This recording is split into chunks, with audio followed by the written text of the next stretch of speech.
Hey guys, in this video we will have a look at the Pixel Plus UI 3.7 official build for Redmi Note 7 and Note 7s. So very first thing is that the build is enforcing, which is a good thing. Also you can watch full customization video which I uploaded just before this video. So to find customization, it is inside Pixelizer, and first page is about Pixel Plus, which is kinda weird but a good thing for team. Under status bar there is nothing much, but the most useful ones are there, like battery indicator, double tap to sleep and other things like that, as you can see.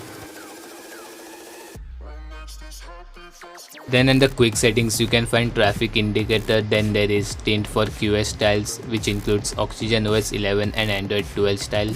Then you can adjust rows and columns from here as well. So under lock screen there is nothing much to. You can find double tap to sleep, then you can enable or disable lock icon and status bar, then you can find screen of animation as well. Then under extras you can find power menu, in-call vibration options, then you can also find volume panel style, then there is gaming mode, and lastly heads up.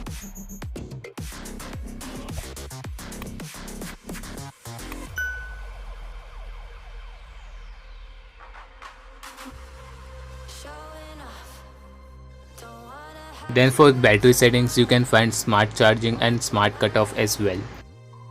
Under display settings you can find more of this customization, like status bar which includes icon tuner, which lets you enable or disable any icons from status bar. So there is more customization for lock screen under display settings, as you can see here. And if you go back, then you can see tap to wake, enable blur, prevent accidental wake up options as well. Then under styles and wallpapers you can find some amazing lock screen clocks, and there is tons of them, as it is like taken from all of the custom ROM and put them in one ROM. So for extra features in security settings you can get face unlock, app locker, as well as quick unlock and scramble layout. So the DRM info app shows the wideband is L1 by default, but I'm not sure as I don't have Netflix and Amazon Prime subscription. Safety net does get passed after enabling Magis Card, and here are the modules that I'm using.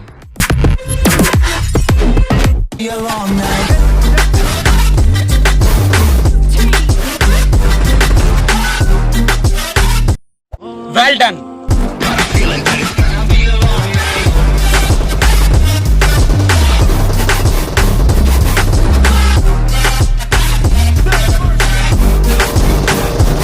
Never an average night, 2-4 hours up in the day, I gotta make it right. 18 of those, I'm in the cave, I gotta make some light, make it hype, even if we break a night. And even if things go left, we gotta make them right. Chillin' with mine, we triple up, they on the double up, triple up. Came from the basement, we only going up, they loving us. Up in the booth, I'm getting dizzy, but they the cup is up. Toast to my people that's on the come up, and you live with us. Ain't all about the trick of bus. Looking at my watch, and spirit bomb, both hands is going up. You going coast to coast with us. See the flows is flowing, overflowing, yeah, the cup it runneth over, tidal wave up in the ocean. We gon' turn the crib into a club like Hennessy and Buddha screaming thug life. Get it, baby, you know I'm a plug, right? Got a feeling that it's gonna be a long night.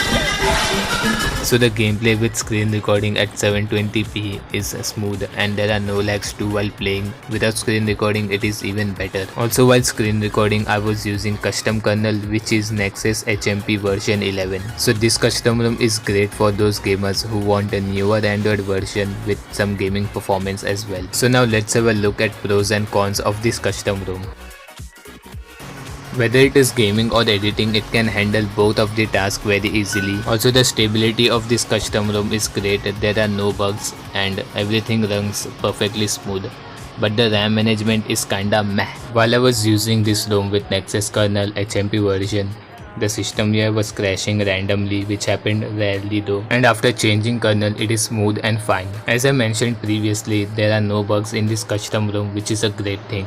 In the end, this custom ROM is great for me as there are no bugs and the build is smooth. Also the gaming performance is great too and there are no bugs as well. So everyone can enjoy it, from daily drivers to gamers and even others too. But the customization in this custom ROM is not that much. So if you are looking for customization, then this custom ROM is not for you. Also if you are looking for pixel experience style based custom ROM with some extra features, then this custom ROM would be great option as it has more customization when compared to Pixel Experience Plus. After watching my battery stats, which is screen on time, I didn't took the screenshot as well because it was very bad and I didn't expected that. So just to be sure, I will try some Android 10 based custom ROMs and I might need to flash fast boot ROM as well, which is a pain. Also the RAM management is kinda bad, but it can be great for 4GB users. So that's it for this video. Make sure to like, share and subscribe and make sure to follow me on Instagram.